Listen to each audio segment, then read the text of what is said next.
todos a mais essa sessão Minhoca Imagem, sempre uma sessão que a gente aprende muito e que ficando cada vez mais enriquecida com a quantidade de cérebros que nós temos atraído para cá. Então, eu quero destacar alguns presencialmente, como a doutora Edileide, nossa mentora e orientadora, grande inspiradora desse evento, o Paul, a Mariana que está ao lado dele, que também já fazem parte, como agora a Mariana já faz oficialmente parte da diretoria executiva, com as participações, e também temos à distância hoje gente tão boa quanto a que tem presencialmente, né? Estamos ali com a Paola, estamos ali com o Marcos Simões, e tem até gente para falar, a Claudenir, para dar um prestígio para a gente, né? A Larissa também está conosco hoje, né? Online, então, a audiência online hoje está de primeira categoria. Edileide, o que nós vamos discutir?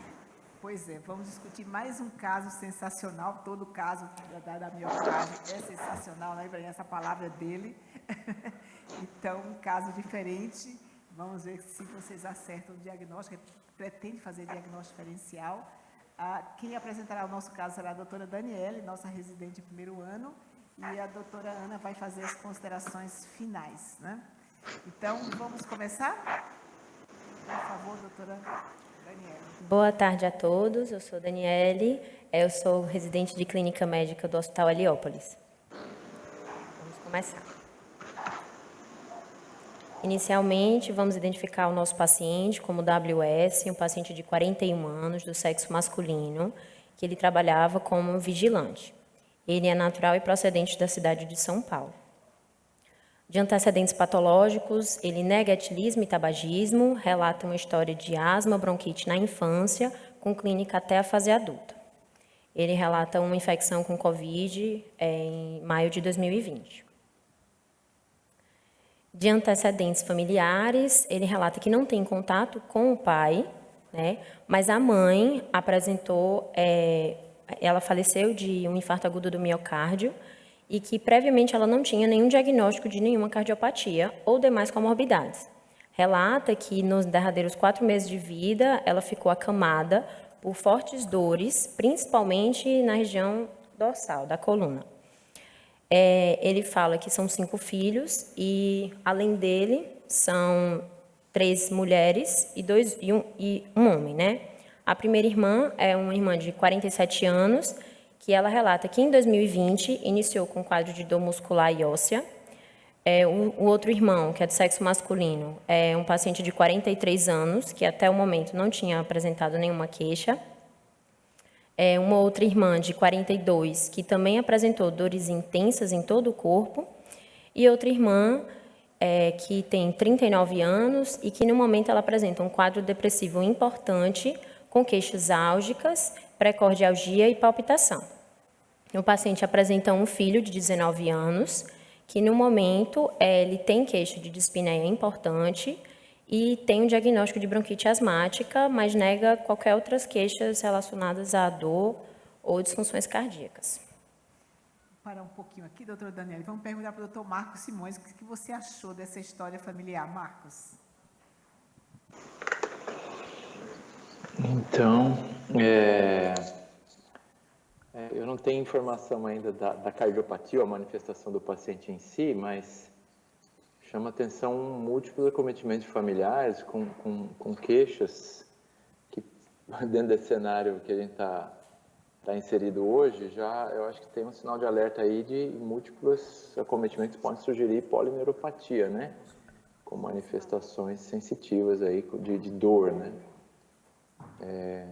Curioso a idade de apresentação relativamente próxima, né, em relação a dois dos familiares, né? São duas irmãs, é isso? Mostra de novo o slide, só para dar uma... 3 irmãs e um irmão. As que tiveram a manifestação de dores é uma feminina de 47 anos. Isso, outra de 42, né? Quer dizer, na verdade, a terceira também, né? Que ela fala de um quadro depressivo com queixas álgicas. Queixas álgicas, aí precisa caracterizar melhor, né? Mas dentro desse cenário a gente começa a pensar em condições clínicas associadas à doença cardíaca ou cardiomiopatia, né? Já que é a minhoca imagem, a reunião, né, Edileide? que pode cursar com manifestações neurológicas. A idade né? que é estranha, né? 41 anos de idade. Jovem, né? Muito jovem, né? E todos as irmãs dele também têm essas queixas de dor em torno de 40 anos de idade. E a mãe já faleceu com quantos anos, você sabe, Daniela, o falecimento da mãe? 60 anos. 60 anos, a mãe. 60 Mais anos. velha, portanto, né? Do que a idade Também deles. não tão velha, né? Deixa eu perguntar uma coisa para você e para o Marcos. Assim, a gente vê que a importância da história, claro, isso é desnecessário. Quer dizer, é desnecessário, mas ao mesmo tempo é necessário a gente repetir a importância de uma história bem feita. Mas a gente vê a importância da história familiar cada vez maior nos casos de pacientes que têm alguma suspeita clínica de cardiomiopatia. Então, eu queria perguntar para vocês dois se esse seria o primeiro teste genético que a gente pode fazer, que é uma história familiar bem explorada, principalmente nas cardiomiopatías. Se isso vale ou se a gente tem muita surpresa. Eu acho que agora que a gente passou a entender melhor as doenças genéticas, né, eu acho que ela passa a ter aí um protagonismo muito grande nessa história familiar, fazer um heredograma de 3 gerações, porque veja que a gente já começa a suspeitar de doença genética aí por essa história. Concorda, Marcos? Sim, concordo. Eu acho muito importante incorporar isso na prática. Agora, o que a gente tem vivenciado, não sei se a Edileide também percebe isso dessa forma, é muito precária a informação que às vezes que o paciente traz, né? E é muito difícil, às vezes, eu acho que a manifestação neuropática fica um pouco mais saliente, porque é algo mais gritante, mas para algumas formas de cardiopatia, porque os diagnósticos não são bem feitos, sempre é alguma doença, coração envolvido, cardiopatia, então a história, infelizmente, no nosso meio aqui, o que a gente tem visto é que a história é bastante precária, né?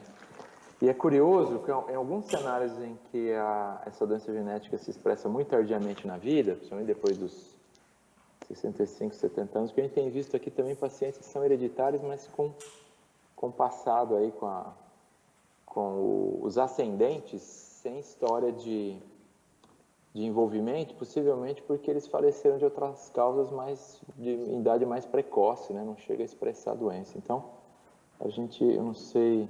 Você tem visto isso, Edileide, de pacientes, por exemplo, que têm a amiloidose VAL142, que aí na história familiar é completamente silenciosa, que possivelmente porque os familiares, os pais faleceram muito mais jovens, a geração anterior não vivia tanto tempo?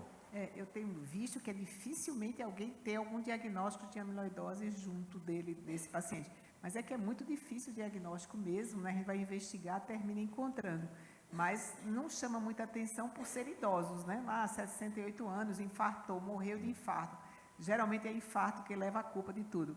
Mas quando a gente vê uns 40 anos com história de dor, todo mundo com uma dor importante, aí já chama mais atenção. Mas se fosse 60 anos, todo mundo ia achar que era artrose que estava dando a dor, né? Quando é neuropatia, né? Fica mais gritante. A Paola veio até de blusa vermelha, eu acho que isso já tem uma mensagem subliminar aí.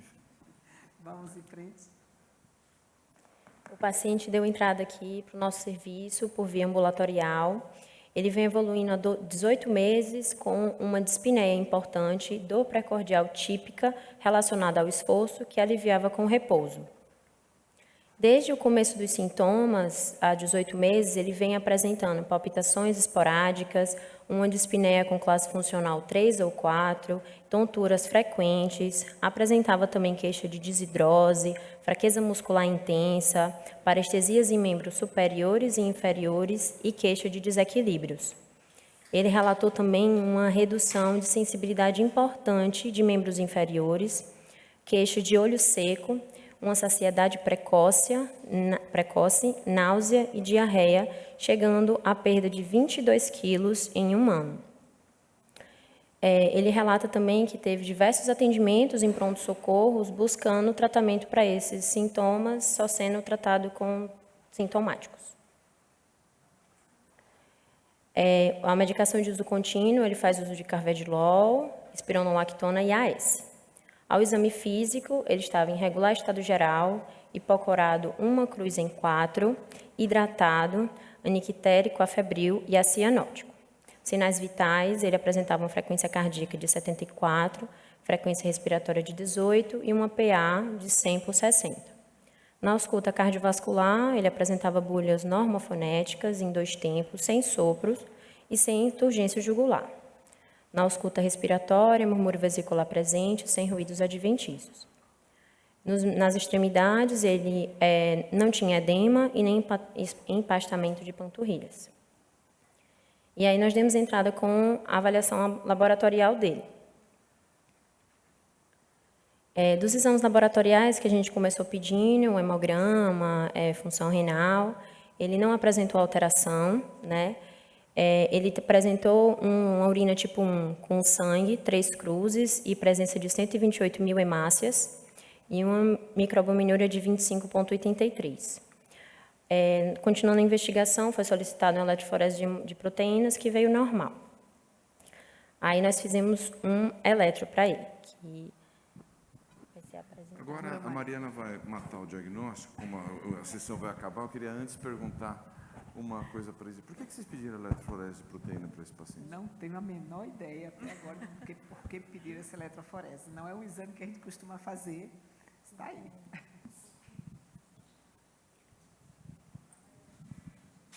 Bom, boa tarde. Obrigada mais uma vez pelo convite.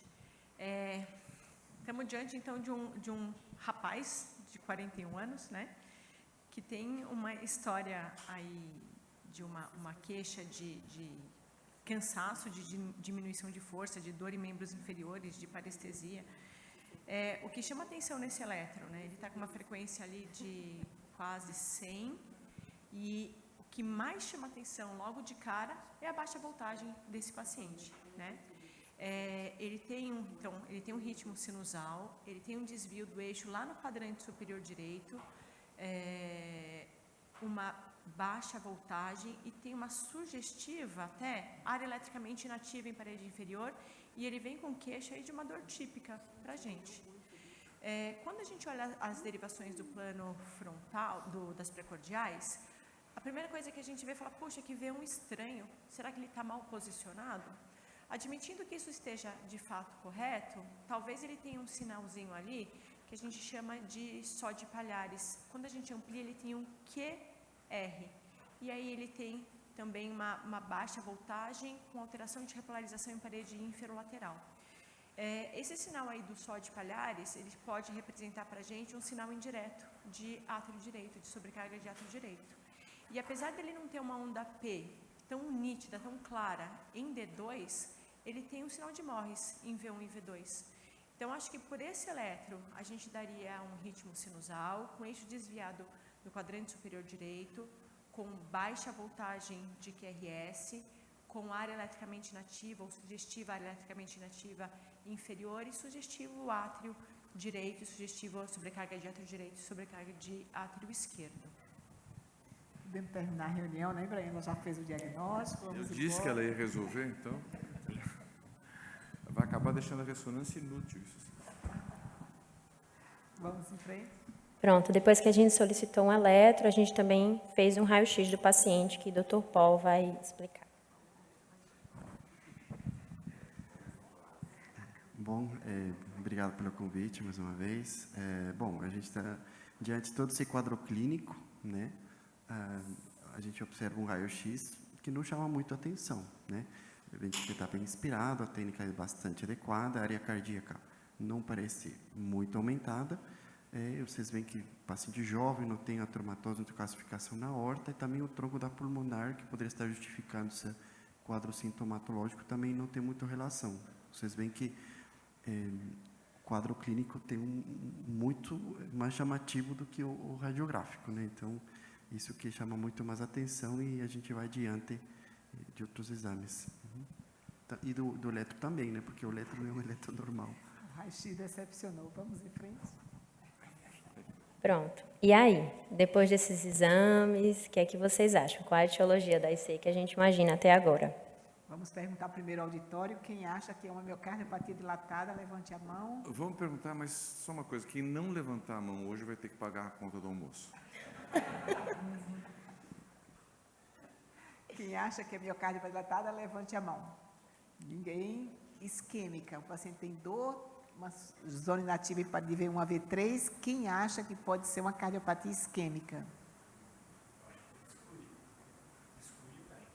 Excluir tem. Ok. Amiloidose, quem acha que é? Um show de levantamento de mãos aqui. Poxa, todo mundo acha que é amiloidose. Doença de Fabry. Doença de Fabry é uma doença que dá muito acometimento sistêmico. O doutor Marcelo levantou a mão. Muito bem, doutor Marcelo. Está querendo voltar para a diretoria, né, Marcelo? A miocardiopatia hipertrófica, quem acha? Ninguém acha que é hipertrófica. Também é uma doença que costuma ser confinada ao coração, né? E parece que ele tem sintomas sistêmicos. E acho que a realmente. descrição de eletro da Mariana já E meio o que eletro, ajudou o pessoal a pensar Mariana numa... aqui né? tirou a ideia de vez da mente. Marcos Simões, o que você acha? Todo mundo votou em amiloidose. O que você acha? 41 anos de idade? Não, eu acho que no conjunto até agora, pela história familiar, pelo acometimento do sistema nervoso periférico que ele tem, né? Ele é sintomático, né? Eu acho que se a gente jogar esse raio-x que lembra, é de Cefep, né? A área cardíaca não aumentada, mas com insuficiência cardíaca muito gravemente sintomática, relacional 3 ou 4, com esse raio-x de Cefep, eu acho que a coisa veio... E o eletro, bastante sugestivo, né? O compatível com a amiloidose, acho que é por lado da amiloidose. Eu acho que tem um outro flag, ele tem um NT-proBNP bastante aumentado, para um paciente que não tem manifestação de congestão no exame físico, né? E a gente sabe que a amiloidose pode ter esse comportamento de fazer aumentos desproporcionais do NT-proBNP, como esse Agora, caso Max, apresenta, então. seria a sua hipótese amiloidose. Desculpa te interromper, continue. Não. Deixa Eu só acho que a fazer- amiloidose, dentre essas, porque a Fabry, apesar de poder fazer envolvimento sistêmico, ela acaba sendo uma fenocópia da hipertrófica, né? E o eletro não leva para esse lado, né? Então, acho que... Perfeito. Se não fosse o eletro, a idade é muito mais sugestiva de Fabry do que a amiloidose. Mas o eletro que deixa a gente Posso na mão. comentar uma coisa? Pode. Se esse paciente com 41 anos chegasse no pronto-socorro sem essa história familiar, porque no pronto-socorro a gente não vai perguntar como é que está sua mãe, o que aconteceu. A primeira coisa que chama atenção é essa baixa voltagem com essa área eletricamente inativa. Então, porque não uma miopericardite, talvez, para esse paciente. Ele estava com uma tendência, uma frequência cardíaca mais alta, com todo esse comprometimento, apesar do exame físico não mostrar, né? Mas a primeira coisa que eu ficaria, poxa, 41 anos com dor típica, com dor precordial, com área eletricamente inativa, eu até pensaria nessa possibilidade, sim, esse comemorativo familiar todo que a gente tem que ir atrás no ambulatório. Um infarto com derrame pericárdico, podia ser? Podia, então, O imagino raio-x que a ajudou aí, né? instabilidade O raio-x. hemodinâmica, mas talvez algo que tivesse alteração muscular e talvez também de pericárdio. Pensei em alguma coisa Mas desse- não desse infarto sentido. agudo, né? Não tem Eu ia dizer super isso, o raio-x ST. né? ajudou nessa circunstância em duas. Primeiro foi a gente não pensar tanto em derrame pericárdio, porque ele está com aquela morfologia bem preservada. E a segunda é exatamente o que o Marcos comentou. Eu ia comentar, mas falei, não, vai induzir o pessoal a levantar a mão. Mas é uma coisa que me chama muita atenção, esse elétrico baixa voltagem, o BNP alto e o raio-x sem imagem de congestão, né? Acho que são 3 dicas aí que a gente tem. E uma história de Covid também, né? E uma história de 2000, Covid. de Covid, que o Paulo Que seria bem até falou, para confundir com a miocardite, alguma coisa, né, um derrame, de miopericardiite com um derrame, alguma pensando coisa mais assim. em outra coisa. Vamos em frente? Então, por causa dessa alteração no eletro, foi solicitado para ele uma cintilografia de perfusão do miocárdio associado ao dipiridamol, que quem vai dissertar para a gente agora é a doutora Paola.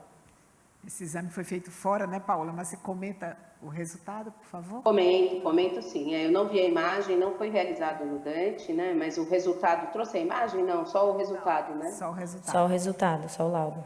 Tá. Então, pelo laudo, tem uma alteração perfusional discreta, né? De pequena extensão no segmento basal da parede inferior, né? E que é reversível, porque na imagem basal tem uma distribuição homogênea.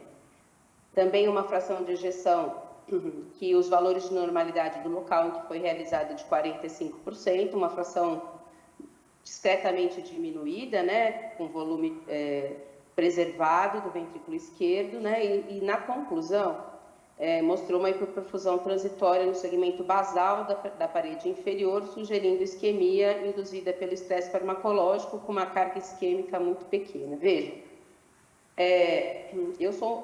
vou dar aqui as minhas, e uma função global diminuída em grau discreto, né? Homem, parede inferior, precisa ver se fizeram decúbito dorsal e ventral, porque é muito comum ter a sombra do diafragma, ainda mais para uma extensão tão pequena, né?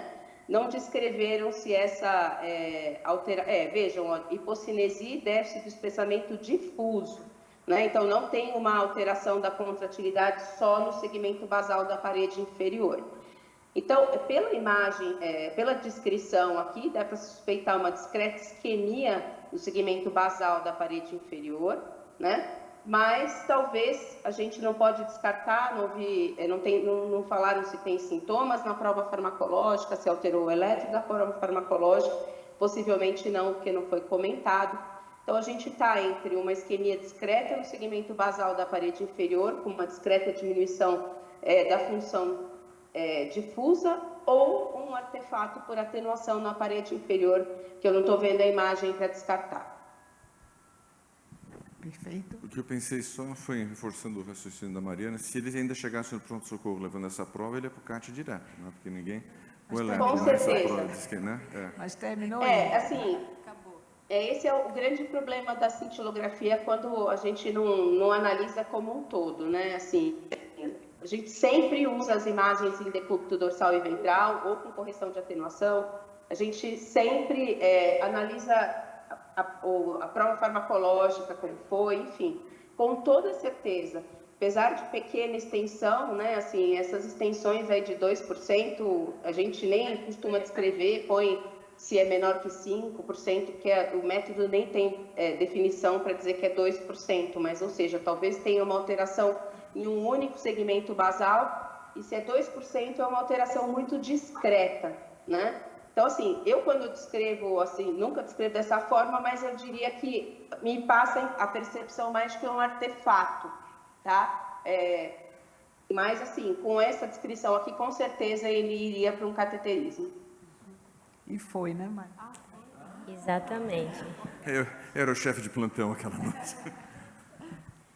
Exatamente. Como esse exame foi feito externamente, com esse resultado, o médico que acompanhava ele, o cardiologista, solicitou que fosse feito um CAT. Foi feito também uma coronariografia externa, que foi visto uma circulação coronária com padrão de predominância direita, sem nenhuma lesão obstrutiva. E aí, então, o paciente chegou aqui no Dante e aí foi solicitado para ele um ecocardiograma que a doutora Líria vai explanar.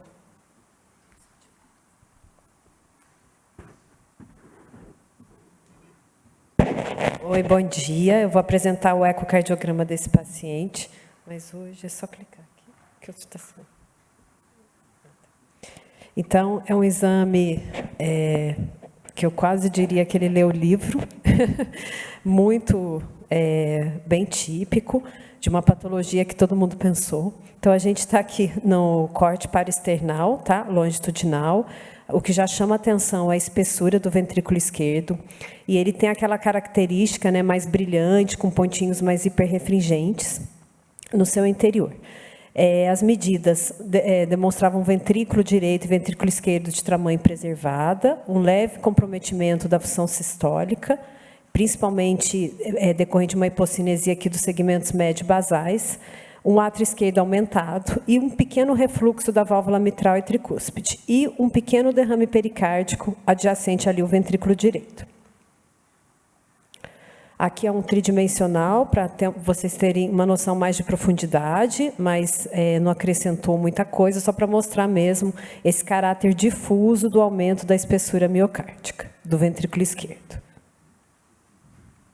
O eixo curto também, um aumento difuso, como vocês podem observar, né, em todos os segmentos basal, média, na região apical do ventrículo esquerdo, e até o músculo papilar parece ter um aumento também da sua ecogenicidade e do seu tamanho, da sua espessura. Aqui é a região apical, mostrando o ventrículo esquerdo em 3 planos, que a gente pode observar também esse aumento difuso da espessura miocárdica, né, e um comprometimento discreto. Aqui é um corte que a gente fatia o ventrículo como se fosse uma tomografia, em vários cortes, só para os senhores observarem, né, a parte do comprometimento da hipocinesia e a espessura em todas as paredes. Mas com foco, que é bem aumentado mesmo, é um coração que brilha, e chama atenção também que o ventrículo direito tem um aumento da espessura da parede livre. Aqui o volume do átrio esquerdo foi estimado em 42 ml por metro quadrado, um aumento moderado. O eletro mostrou que poderia ter alguma coisa sugestiva de átrio direito, mas o átrio direito pelo eco parecia normal. E um refluxozinho aórtico e mitral mínimos. A função diastólica denota um comprometimento de grau 3, uma disfunção diastólica de grau 3, padrão restritivo, com aumento das relações, né, da onda E sobre L', valor normal acima de 14. E o que chama atenção é o Doppler tecidual, tanto do septo quanto da parede lateral, uma redução de todas as elinhas, de todas as ondas, né, tanto na sistólica quanto a diastólica, menores que 5. A gente chama esse sinal pelo eco de sinal do 555, que pode ser sugestivo de uma doença já em fase avançada, de amiloidose cardíaca numa fase mais avançada. Secundária, esse padrão restritivo de enchimento. O ventrículo direito, aqui a gente vê um comprometimento mesmo, né, da espessura da parede ventricular, tamanho normal, e a função sistólica foi preservada. E o padrão do strain também mostrando uma redução acentuada, né, nos segmentos médio-basais, com preservação da região apical. O que chama atenção aqui é que ele tem essa redução da parede posterior. Quem costuma reduzir a deformação quando é só dessa parede, Fabry pode fazer isso. Mas ele é um eco bem típico mesmo de amiloidose, né, um strain global longitudinal reduzido. Os segmentos apicais são poucos mais preservados. O índice de apical sparing, quando é maior que 1, dele deu maior que 1,18, é sugestivo. E um outro índice que a gente usa, a fração de ejeção sobre o strain, deu de 6,38. Acima de 4,1 também é sugestivo. O septo interatrial com aumento também de sua espessura, a gente estimou em 8. E, apesar disso tudo, a veia cava inferior dele tinha uma dimensão normal, um calibre normal, com variação satisfatória.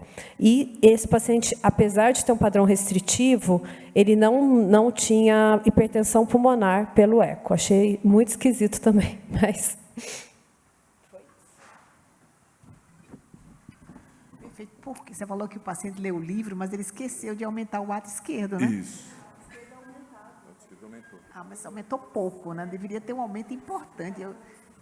Eu esperaria um átrio esquerdo com volume maior que 48, Mas né? eu queria aproveitar esse momento, primeiro para dizer que as imagens do eco estão lindas, assim, muito bonitas. A Edileide, o Marcos e eu somos mais novos, mas o Paul, que pegou a época do eco modo M, deve lembrar como era difícil ver as coisas na época. Hoje a gente vê com uma nitidez absurda, né? Muito bonito mesmo. A segunda coisa que eu queria lembrar é que, apesar disso, os métodos têm valores diferentes, porque 42 para ressonância é normal para o lado esquerdo, né, Paulo? Então, quando vocês forem pegar um laudo, não dá para 42, é normal para nós. Não, mas eu não sei quanto deu aqui, o Paulo que viu. O que eu estou chamando a atenção é que, quando vocês pegarem o laudo de um exame, não compara o valor de um volume, de um método, pelo do outro, que vai dar a diferença. Marcos, você pediria uma ressonância para esse paciente ou você acha desnecessário? Lembrando que a semana que vem nós vamos nos encontrar na SOCESP. Pessoalmente. Então, apesar das ameaças assim latentes no ar, eu acho que o quadro é tão sugestivo, tão cheio de red flags, com esse eco altamente sugestivo, e tem com aquele apical sparing e aquele índice também que é mais específico até que o apical sparing, né, da redução a relação fração de ejeção com o strain longitudinal, eu acho que a amiloidose eu iria adiante para caracterizar o tipo. Aqui na minha instituição, que a gente também tem ressonância, mas não com a rapidez e com a velocidade que a gente gostaria, né? Então, faz com frequência a ressonância nesses casos, mas eu acho que nesse caso dá para ir adiante pela tipicidade das alterações sem ressonância. Mas se a gente tivesse fazer uma previsão, né? A gente sabe que o realce subendocárdico acontece mais nas formas mais iniciais, na medida que evolui para o realce transmural. Você chuta que esse paciente ia ter transmural ou subendocárdico, Marcos? Quanto que deu a fração de ejeção dele mesmo? 46. Septo de 19. A cavidade do VE ainda não dilatou, né? O ato esquerdo já dilatou, mas o ventrículo esquerdo é pequeno. O VE não, o VE é pequeno. Mas chama muita atenção, ele tem padrão restritivo, disfunção, então deve ser uma coisa mais avançada. Já caiu fração de injeção, já significa um pouco mais avançada a doença. Padrão restritivo também, né? Padrão restritivo. 555. Eu acho que eu chuto no transmural.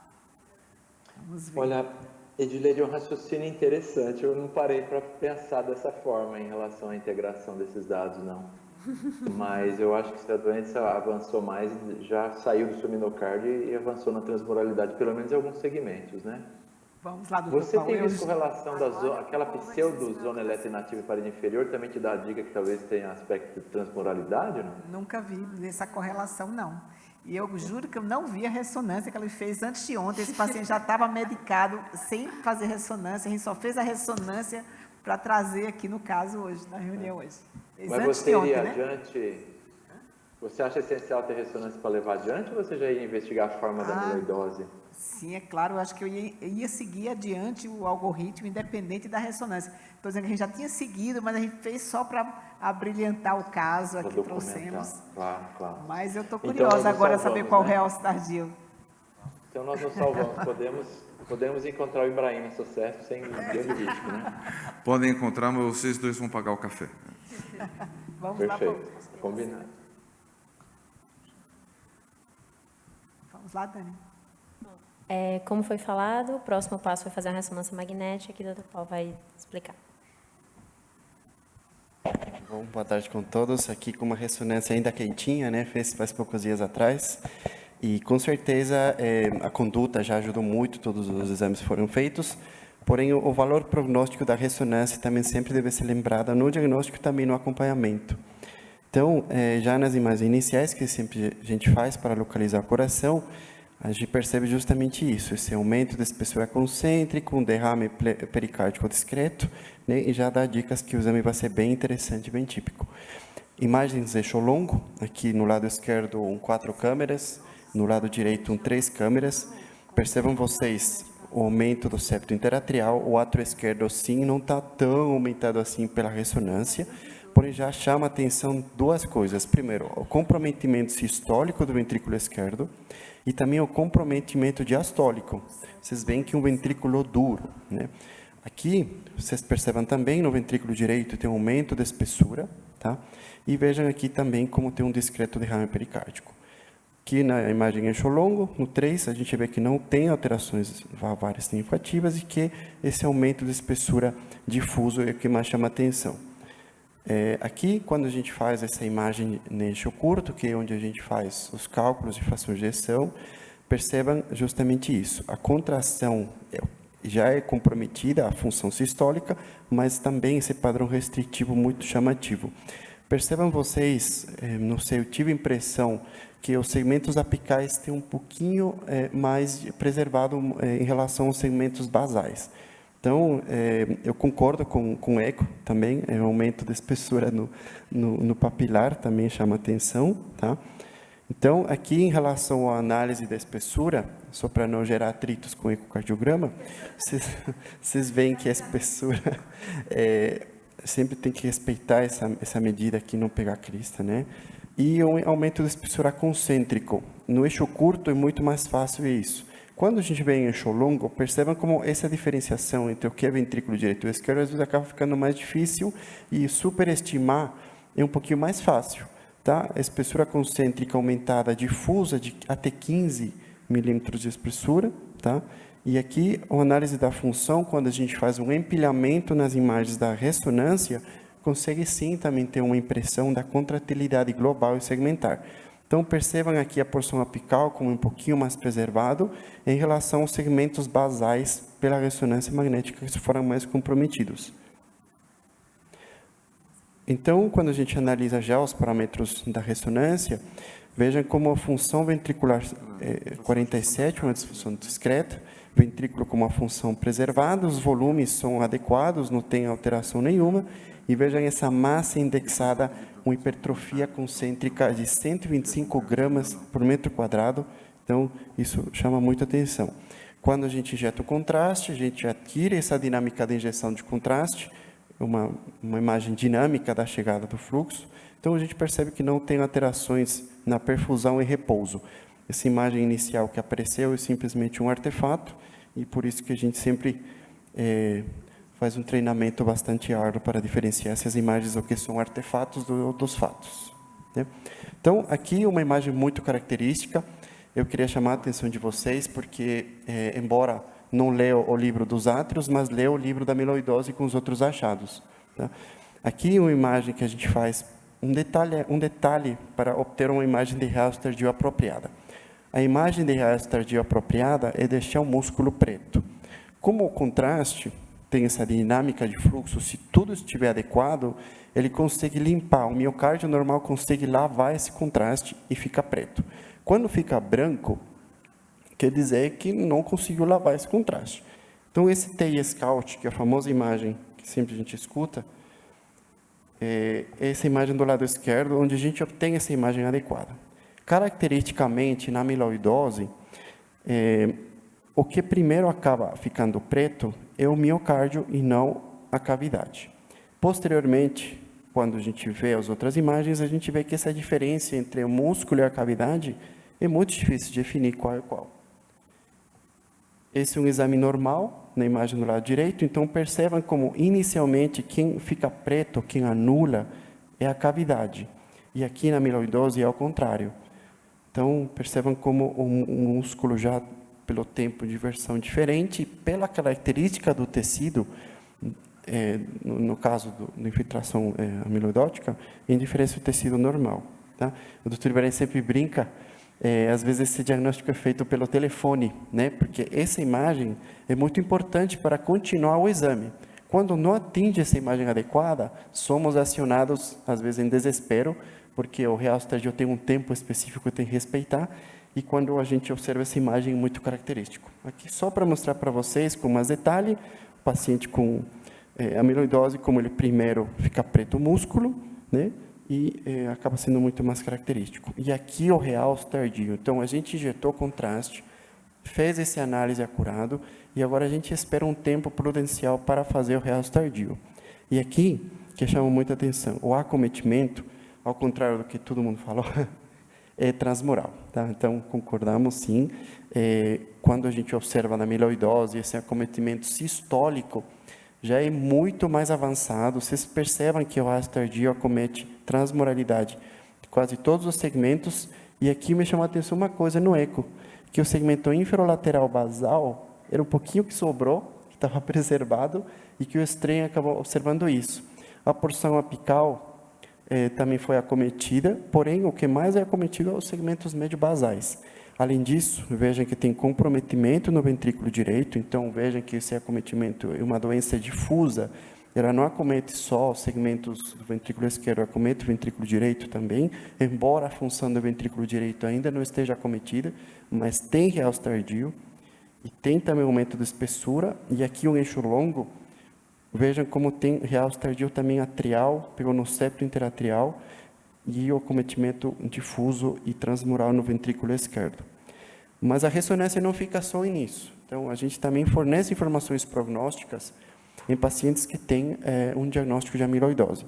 Nesse caso, quando já tem uma disfunção significativa, os parâmetros são muito mais claros, muito mais fácil a gente definir um diagnóstico.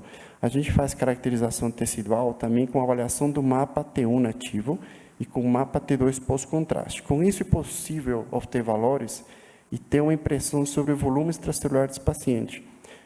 No amiloidose variante TTR é caracteristicamente aumentado, 1450, valores da normalidade, dependendo de cada máquina, cada paciente, cada doença, não oscilam até acima de 1.300, então o mapa T1 alterado. Depois de ter feito correção com hematócrito e após esperar um tempo de raio tardio prudencial, a gente obtém outra imagem e calcula assim o volume extracelular. O volume extracelular deu de 70. Então, valores acima de 50 na amiloidose já indicam um pior prognóstico, demonstrando assim já uma doença avançada. Então, o papel da ressonância acaba sendo justamente em ajudar nesses diagnósticos que às vezes não é tão fácil, né? Quando ainda não pegou um realce tardio tão difuso, mas o volume extracelular alterado já fala que o prognóstico, mesmo tendo pouco realce, porque esses detalhes são alterações ainda que não são visíveis a olho nu, mas essas avaliações paramétricas pelos mapas ajudam a fornecer informações antes de o paciente evoluir com disfunção. Então, nesse sentido, esse é o papel da ressonância magnética e reforçando, Edileide, né? O papel também em acompanhamento de pacientes que estão recebendo tratamento. Então, acaba sendo essa avaliação de volume extracelular uma informação muito importante para acompanhar a evolução desses doentes. Muito obrigado. Paulo, fica aí um pouquinho, eu vou fazer um comentário, depois uma pergunta. Primeiro, o comentário é elogiar a sua apresentação, dizer que foi muito boa e destacar esse aspecto final. Realmente, agora, brincadeiras à parte, também acho que a ressonância não acrescentaria, nesse caso, ao diagnóstico. Mas houve uma época em que se tentava associar certos padrões de imagem com o tipo. E o pessoal dizia que era quem preservava o ápice, era mais TR, etc. Hoje a gente sabe que não, que tem muito mais a ver com o prognóstico. E esse caso é ilustrativo também no sentido de desmistificar um pouco o mapa T1 e o próprio espaço extracelular. Eu acho que são bons métodos de rastreio. A gente vai encontrar essas coisas alteradas em familiares, etc. A gente já desconfia. Mas para caracterizar o subtipo eu acho complicado. Agora a pergunta que eu queria fazer para você é que você acompanhou esse exame, né? A sinistro curto foi feita depois do contraste? Foi feito antes. Antes do contraste? Tá. Porque se a gente faz assim, a gente normalmente inverte aqui no Dante, a gente gosta de fazer o contraste antes. Mas nos casos de amiloidose, por esse aspecto que o Paulo comentou, que a gente tem, se injetar contraste, a cavidade e o músculo ficam iguais, se a gente injetar contraste, a gente tem dificuldade até de calcular a fração de ejeção. Então, essa é uma circunstância na qual a gente sempre aconselha a síntese ser feita antes. É isso. Obrigado. Acho que não há dúvida agora, né? Antes de perguntar o próximo exame, Dani, vamos perguntar aqui qual o tipo. Acho que não há dúvida que é amiloidose. Agora, qual o tipo? É um rapaz de 41 anos de idade, né, que está com quadro de neuropatia significativo, tem história familiar. Tem uma história familiar forte, né? E aí, Marcos? Larissa está nos assistindo? Larissa? Acho que não, acho que foi aumentar o bebê dela. Marcos Simões, o que você acha? Qual o tipo de amiloidose? Com essa história familiar forte, né? Deve ser TTR, né? Lembrar que a polineuropatia, no caso índice, pode em algum grau aparecer na AL também, mas quando tem cometimento múltiplo na família, acho que pesa muito para TTR, né? Ele também não exibe outros acometimentos que podem ser encontrados na AL, tipo envolvimento renal, proteinúria importante, isso aí também não é obrigatório, mas também conta um pouco de ponto para sugerir que é TTR, né? Perfeito. Vejo que história familiar ajuda tanto para o diagnóstico como saber o tipo, né? Ter muita história na família sempre é transretina, né? Vamos então em frente? Pronto, e aí a gente usou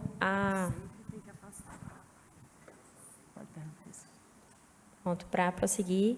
E aí, qual o teste que a gente vai solicitar agora? A gente utilizou a Sociedade Brasileira, né?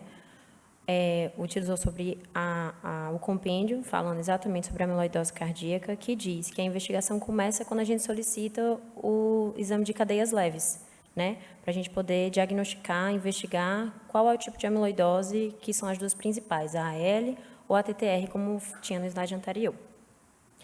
E aí, a partir daí, a gente solicitou o teste da imunofixação de soro e urina e a relação kappa-lambda. Nos exames, a gente pode ver que na eletroforese sérica e na imunoeletroforese urinária estão normais, né, não tem alteração do exame. E até tem uma explicação do que é o porquê que deu negativo, né?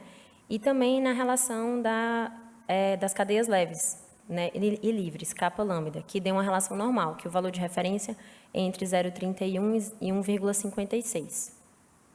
Continuando no fluxograma, a gente pode observar que quando a gente vê que a cadeia leve deu negativo, então a gente não vai mais para a rota hematológica, a gente vai dar entrada agora na rota cardiológica. Nisso, qual é o próximo exame que a gente pode pedir que vai ajudar a poder diagnosticar melhor essa amiloidose? Que é exatamente a cintilografia. Foi feita a cintilografia com pirofosfato Tecnes 99. E quem vai explicar para a gente é a doutora Paola.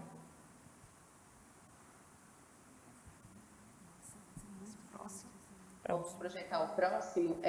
Esse paciente também leu o livro na cintilografia, viu? As imagens ficaram bem bonitas, né? Então, a gente adquire, primeiro nas projeções anterior, imagens de 1 hora e depois de 3 horas.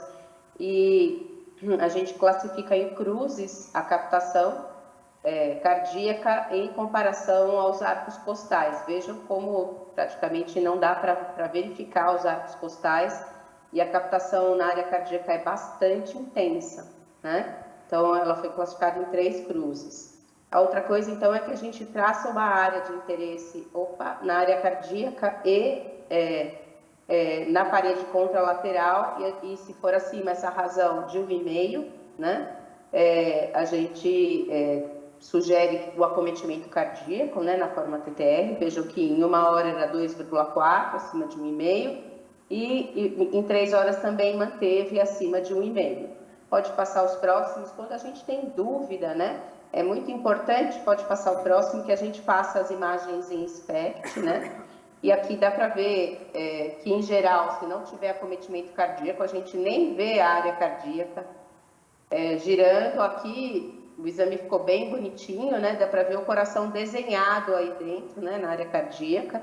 E nos cortes também, sagitais, enfim, todos os planos a gente consegue ver bem desenhado o coração. É muito importante que se faça a imagem SPECT, porque às vezes quando tem uma captação aí de 1 para 2 cruzes, a gente fica em dúvida, a gente verifica se tem a captação na área cardíaca ou se é só o pulso sanguíneo. Então, essa parte do SPECT, mais o aumento em cruzes e mais a razão acima de 1,5, nos mostra que é um exame fortemente sugestivo de amiloidose da forma TTR.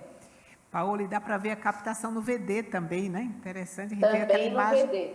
parecido com a da ressonância e do eco. Né? Exatamente.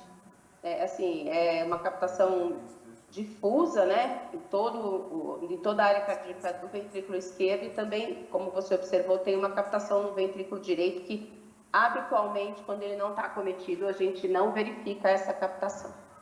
Eu só estranho a ponta captar tanto, né? A ponta não deveria captar tanto, já que geralmente tem o apical esquerdo. Se você esquerdo. voltar um pouquinho, volta um pouco o slide anterior, a ponta capta um pouco menos, né? Assim, é que dependendo da escala de cores, se você observar, nosso olho consegue verificar a diferença de nuances mais na escala de preto, cinza. Vejam como aqui a ponta capta um pouco menos em relação às paredes. Quando a gente vai para a escala colorida, se tiver captação, a captação acaba ficando aí também, porque a gente aumenta essa intensidade para mostrar de forma mais didática, mas olhando pela imagem branca e preta, a gente vê que a ponta capta um pouquinho menos, mas capta também. Mesmo nos cortes em SPECT, dava para ver. Perfeito, vamos em frente. Pronto, como foi falado, com um teste de cintilografia fortemente sugestivo de amiloidose, a gente vai para o terceiro passo do nosso fluxograma, que é solicitar um teste genético para o paciente.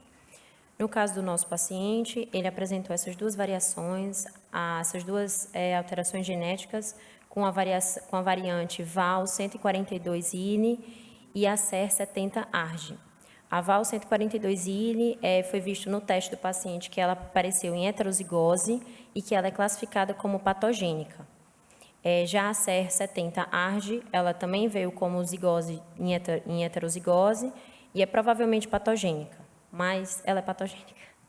Ou seja, uma dupla mutação no gene da transtirretina, né? Nossa, é por isso que ele teve um quadro tão grave, a gente vai comentar depois, mas essa mutação CER70ARG, eu nunca tinha nenhum paciente com ela, né? E tem pouquíssimo, a doutora vai comentar, pouquíssimos casos, só tem 2 famílias descritas na literatura, 2 famílias ibéricas, né? E a gente encontrou essa mutação associada com a VAL 142I. Impressionante. Mas nenhuma família tinha sido descrita associada com a VAL 142.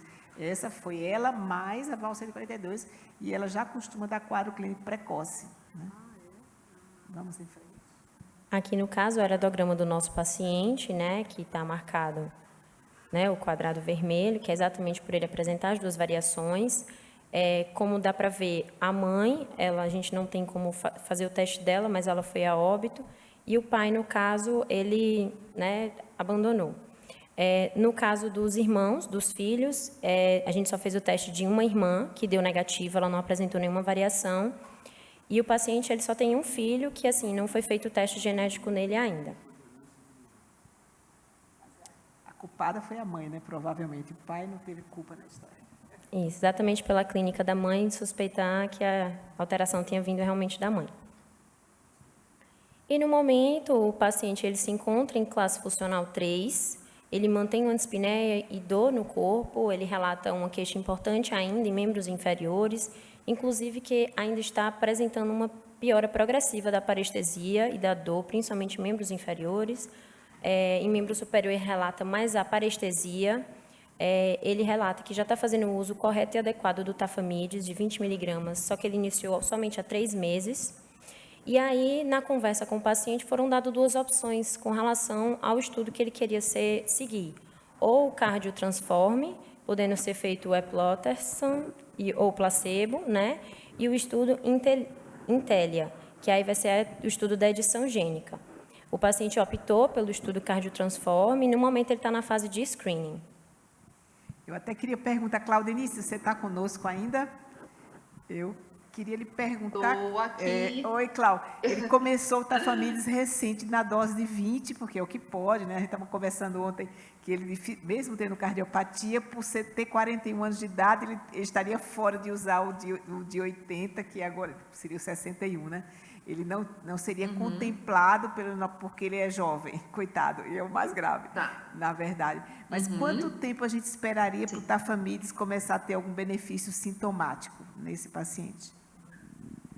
Bom, pensando na indicação, né, da polineuropatia, o tempo ideal seria aproximadamente 12 meses, né, que é o tempo em que a gente observou no estudo pivotal, que foi o FX005, né, que foi o primeiro estudo que avaliou o Tafamides para o tratamento da polineuropatia, para que a gente tivesse aproximadamente 96% de estabilização, 96 a 98% de estabilização da transretina no primeiro ano de uso, né? Então, é importante que esses pacientes sejam acompanhados durante o primeiro ano. Então, de acordo com o PCDT, a gente também tem que a cada 6 meses esses pacientes precisam ser acompanhados em termos de avaliação, de exames, exames séricos, né? Até também uma avaliação de exames neuropáticos, para saber como é que está essa progressão da doença, mas o tempo é de 1 ano, para que a gente possa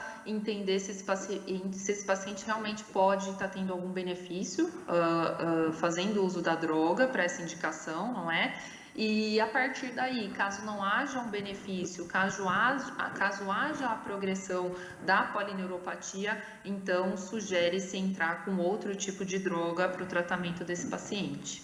Perfeito. Porque às vezes a pessoa pensa, começou o remédio, ele tem que melhorar amanhã, né? Começou hoje, tomar amanhã, e não é bem assim com os estabilizadores, porque há um tempo esperado para que realmente haja estabilização da proteína. Né? Exato, doutora Edileide, eu ainda adicionaria aqui essa questão do paciente ter sido, né, contemplado com 2 mutações, né? Então a gente já tem um quadro clínico muito agressivo, a gente não tinha esse paciente representado no estudo clínico, não é? Um paciente com 2 mutações, e essa mutação é uma mutação mais agressiva, a serina, né? A serina 70 arginina, né? É uma mutação mais agressiva mesmo por si só, e a gente não tem tanta representatividade nos estudos clínicos dos pacientes com essa mutação. A gente tem muito mais pacientes com a mutação mais encontrada, que é a mutação VAL30-MET ou VAL50-MET, e que tem uma forma mais branda, né, de evolução de doença. Perfeito. Vamos em frente? Obrigada, Cláudia. Imagina que isso. Obrigada.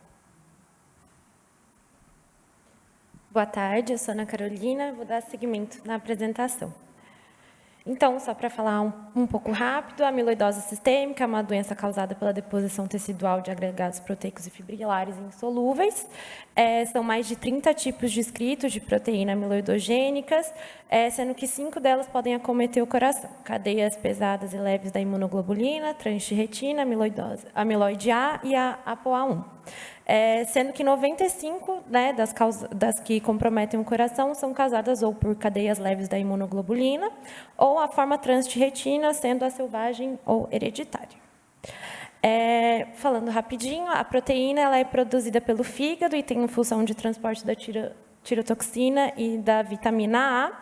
E o que acontece é que a mutação ela acaba causando uma instabilidade dos tetrâmeros, que se dissociam em monômeros, que se juntam em filamentos amiloides e acabam depositando na matriz extracelular de diversos órgãos. A TTR é uma doença autossômica dominante, localizada no cromossomo 18.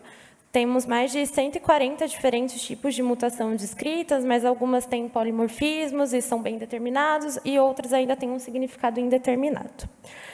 As mutações são, em sua maioria, tipo missense, ou seja, existe uma alteração de uma das bases do DNA que acabam codificando um aminoácido diferente. Na TTR hereditária, dependendo da mutação, o quadro clínico ele é dominado por neuropatia ou cardiopatia, mas não significa que não pode ter ambas no mesmo indivíduo.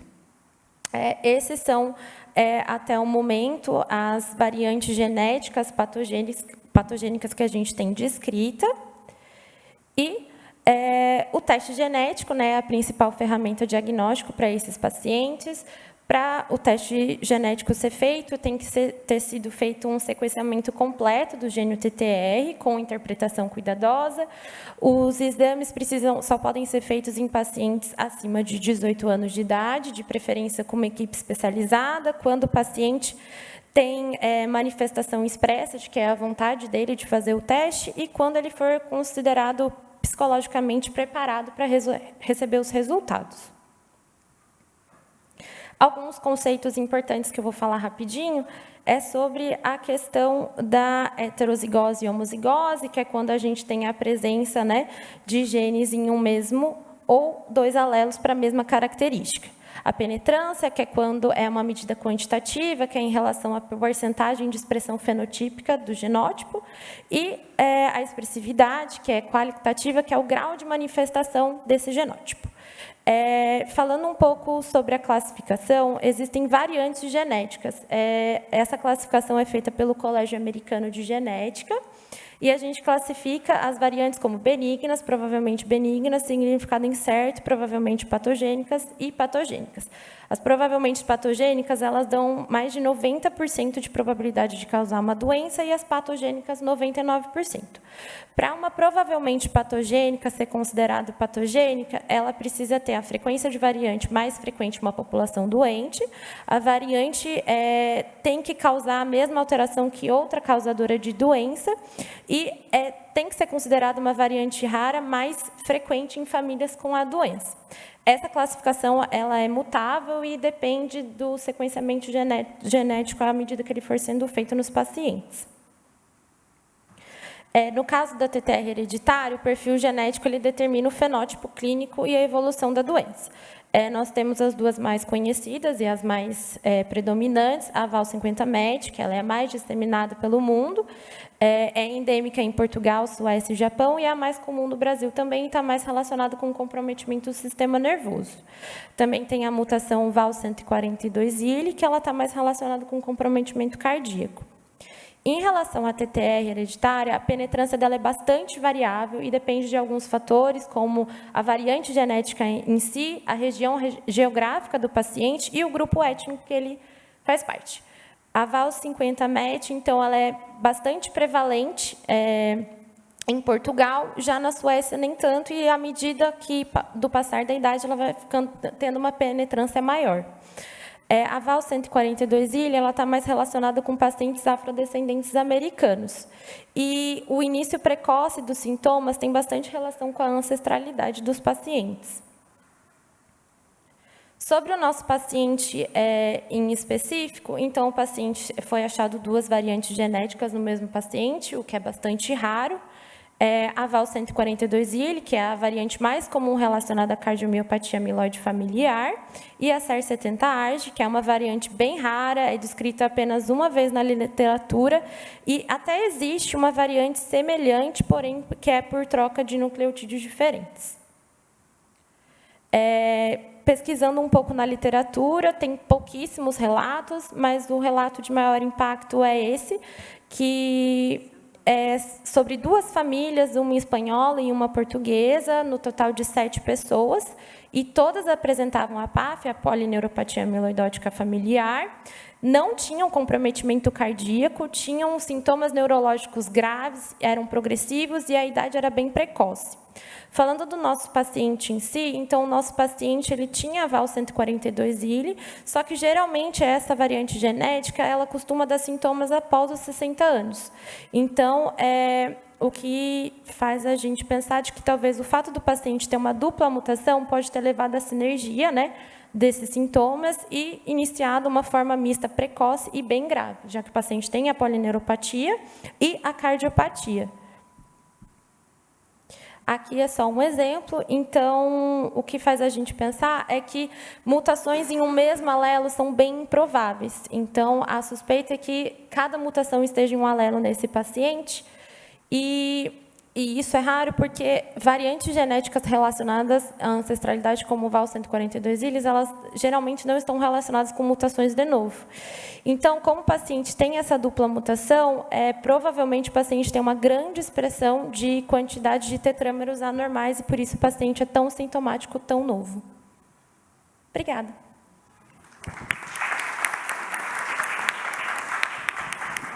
O que é interessante da medicina é que ela nos surpreende, né? Então, esse paciente, quando de 41 anos de idade, nossa, quando a gente viu, não é possível o paciente com amiloidose tão precoce e tão grave, né? E, na verdade, era amiloidose. Eu costumo dizer que fácil mutação. é o caso que eu acertei ontem. Todos que eu faço hoje, amanhã, são difíceis.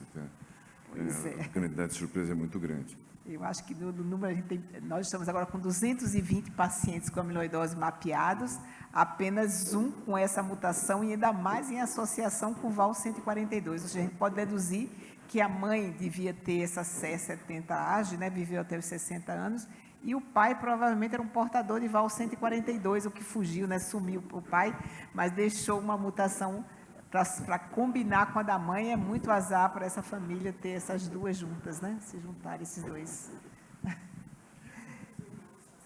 Não, a gente só fez em um, fizemos, eles têm são 4 filhos, né? Um deles fez e deu negativo, e ele dando negativo tanto pode estar em heterozigose composta, ou seja, cada um num alelo diferente, como podia ser até no mesmo os 2 alelos, mas então a gente precisa de mais parentes, mais exames. Se um tiver só a Val142 e o outro tiver só a C70AG, aí a gente tem certeza que é uma da mãe ou do pai. Por enquanto, a gente não pode ter certeza de nada ainda, né? Você já tinha visto isso, Marcos? Essa mutação? Nossa, não. Fantástico o caso, né? Incrível. Como nessa doença, alguns aspectos da mutação explicam a evolução clínica, né? Porque, de fato, muito grave, muito precoce para ser um 4-2, né? Tinha que ter alguma coisa a mais. Caso impressionante, fantástico. Mas se alguém perguntasse para o Marcos, olha, esse paciente tem um quadro neurológico grave, tem 40 anos, qual era a mutação? Eu tinha certeza que ele ia responder Val50M, né? O paciente tem Val50M. Eu também responderia V30, o mesmo. Né? V30M. Hã? Ou falar V30M, né? Mas nunca C70AG, né? Pelo menos eu nunca tinha ouvido falar dessa mutação, né? Realmente muito rara. O que você acha, Claudenice? Bom, primeiro gostaria de parabenizá-los, né, por esse excelente caso. Esse caso, ele foi até foi muito interessante que a doutora Edileide contou para a gente, né? E a gente teve um evento na América Latina no mês passado e a doutora Ana Cristina apresentou brilhantemente também esse caso e todos ficaram perplexos assim com essa possibilidade, né? E assim, já é difícil encontrar um paciente com uma única mutação, né? Imagina com duas e com essa sintomatologia toda diferente, né? Com essa antecipação, na verdade, de sintomas aí de geração, né, para geração. Então, para a gente foi um achado muito interessante, né, e que merece uma publicação, não é, doutora Edileide? É verdade, é verdade. Com certeza, com certeza. Pois é, essa aleatoriedade de casamentos, né, você juntar duas doenças raras, sem as pessoas serem consanguíneas, realmente não é algo muito provável, né? De repente se tem um azar aleatório. Exato, a gente tem um relato de caso do grupo da Bahia, da doutora Marcela Machado, de um paciente que apresenta uma VAL 142 e uma VAL 50 MET. Então isso, né, porque a gente imagina que essas sejam as mutações mais frequentes aqui no Brasil, então essa acho que seria um pouco mais, mas ainda assim muito raro. Muito raro. A Ana levou, né, você viu, nós temos 3 casos de mutações duplas. Um é esse, que realmente é o mais grave de todos, e temos mais 2, a associação de VAL 142 com VAL 50, né, tem mais esses 2 pacientes, mas todos com mais idade, com mais de 60, jovens, só esse e essa mutação esquisita. Então, a gente já tem 3 casos de mutações duplas. É impressionante, né? E a gente vai vendo cada vez mais, né, assim, essas questões tão emblemáticas que nos fazem estudar cada vez mais, né, e ter um olhar realmente diferenciado para esse paciente, né, com diferentes técnicas de imagem multimodal para tentar avaliar e identificar esses danos o mais precocemente possíveis, né, mas aí a gente com certeza precisa de uma equipe super qualificada, de um centro de referência mesmo para conseguir fazer essa avaliação detalhada e no tempo hábil, né, para que esse paciente tenha os benefícios do tratamento precoce, né, porque quando a gente vai para o tratamento mais tardio, a gente já tem acometimento de múltiplos órgãos, aí vai ficando cada vez mais complicada essa evolução. Né? Eu fiquei um pouco preocupada realmente se a gente está fazendo o melhor para ele dando o Tafamidis 20. Claudete, eu queria muito 80 para esse paciente, muito que ele tomasse uma dose maior. Né? Na parte cardiológica, né, a gente fica com essa questão aí super desafiadora, eu diria, em frente, né, aos nossos olhos, mas a gente espera que em breve a gente consiga, assim, com o apoio de vocês, né, das sociedades, enfim, das associações de pacientes, para que a gente consiga juntar mesmo os esforços, para que a gente consiga juntos disponibilizar esse medicamento para os pacientes, né, que tanto precisam. É porque ele entrou no estudo Cardiotransform, mas a gente não sabe se ele vai ficar no grupo placebo ou no grupo droga, né? Esse é o grande problema. Exato. A gente tem que fazer uma reza forte para ele cair no grupo. Eu não ia tocar no assunto, mas talvez o problema não seja a dose, mas o que a gente está dando. Né? Também a dose, né? Também a gente sabe que 80 é melhor. Né? Então, devemos terminar. Bom, acho que foi estava até comentando com o pessoal aqui fora do microfone, que quem viu esse caso fez um curso de amiloidose, né? Que deu para a gente ver todas as coisas, todas as suas manifestações. Essas doenças são raras hoje, porque a gente está começando a investigá-las. Muita gente pode ter morrido de coisas assim no passado e a gente nem imaginava que isso existia. E deixar assim como mensagem essa questão muito delicada, mas a gente tentar sempre exercitar a observação. A medicina exige que a gente seja observador, exige que a gente seja ousado, tente fazer associações, mas não atropele. Esse caso...